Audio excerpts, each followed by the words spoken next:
Eva, ég hef frétt það það sé mikil ásókn í því að koma á Hofbrauki Ólafsfirði í hvíldarinnlög. Já, það búið að vera það núna síðastliðin ár og frekar að aukist heldur en hitt. Við erum það vel sett að við erum með sjúkraþjálfara í vinnu hjá okkur sem er alla daga á neðri hæðinni og er í prósentu hjá okkur.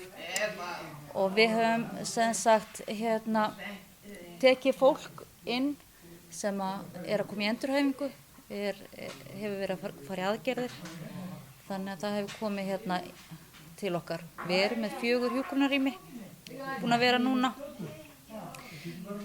Síðastliðin 2 ár höfum við nýtt það bil 4 hjúkrunarrými til þess.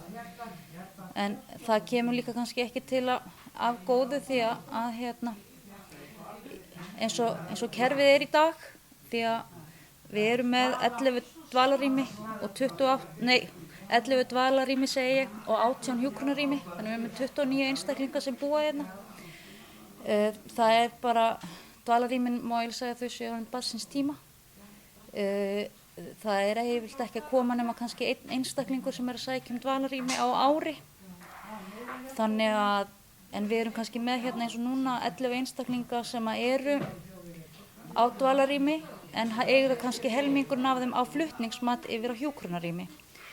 En það er bara flóknara en það að fara að flytja þá af dvalarrými yfir á hjúkrunarrými því að heimilið náttúrulega, það verður að reka sig og það verður að koma peningar og við fáum náttúrulega enga peningar þegar enginn er til staðar. Þannig ef ég myndi núna, eins og ég er með 4 laus hjúkrunarrými, ef ég myndi flytja 4 af dvalarrými yfir á hjúkrunarrými, þá gæti ég ekki nýtt þessi dvalarrými og heimilið ekki fengið þar að leiðandi greiðslu og erfiðar að reka það. Því að við megum ekki nota dvalarrými sem hvíldarpláss, en við getum notað hjúkrunarrými sem hvíldarpláss. Þess vegna höfum við svona spilað þetta svona að þessi þegar kemur einhver einn inn og sækjum dvalarrými, þá tökum við hann inn og flytjum þá af flutningslistanum yfir á hjúkrunarrými. En nýtum þá þessi hjúkrunarrými sem dvalarrými. Og við höfum verið með ansi mörg núna undanfarið. Og höfum nýtt þau, já, það er mikil aðsókn frá Akureyri. Og bæði í endurhæfingu og líka fólk sem er mjög veikt að koma á lyfjadeildinni.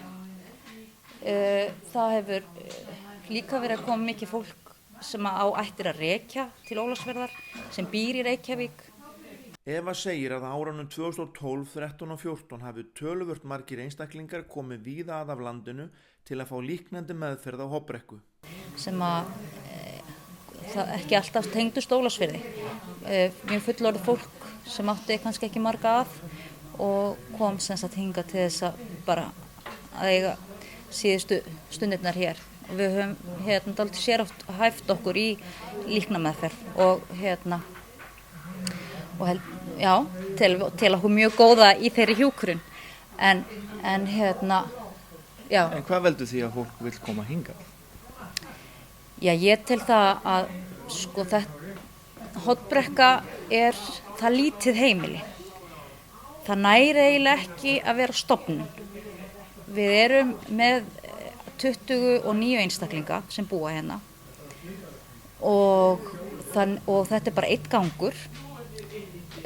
Starfsfólki hérna er náttúrulega bara yndislegt. Þetta er lítið samfélag og það sem að þegar ég byrjaði hérna 2007 þá hafði ég bara hugsað mér að vera 1-2 ár en ég er algjörlega heilluð af því að vinna hérna því að starfsfólki hérna hefur heillað mig því það gefur svo mikið af sér og það er tilbúið til þess að gera svo mikið fyrir heimilisfólki hérna. Það er ekki bara baða og henda svo upp í rúm eða eitthvað svoleiðis. Það er dúllað við fólkið hérna, sett í það rúllur og borið á það krem og það eru allir boðnir og búnir ef að einstaklingur, við höfum mikið verið að taka einstæðinga til dæmis, þá er það búið að fara til búð fyrir þá, fara með á tónleika. Við yfirleitt höfum við þegar jól að þá höfum við gert svona samskot starfsfólkið og keypt jólagjafir handa þeim sem eru einstæðingar og eiga enga og svo þeir fá jólapakka. Þetta bara svona hugmynd hugafarið hérna hjá starfsfólkinu. Það ofsalega góður andi hérna og gott að vera og margir sem að koma hérna í hvíldarinnlög þurfa sækjast eftir því að koma aftur, sérstaklega fólk frá Akureyri. Ég veit því eftirtekt. Og svo erum við öflugt félagsstarf hérna, eins og hér að gera sér í dag. Já, það hérna nýkomin nýr starfsmaður með félagsstarfið, Elín, og hún að hérna gera mjög góða hluti. Hún með handavinnu hérna eftir hádegi á mánudögum og fimmtudögum.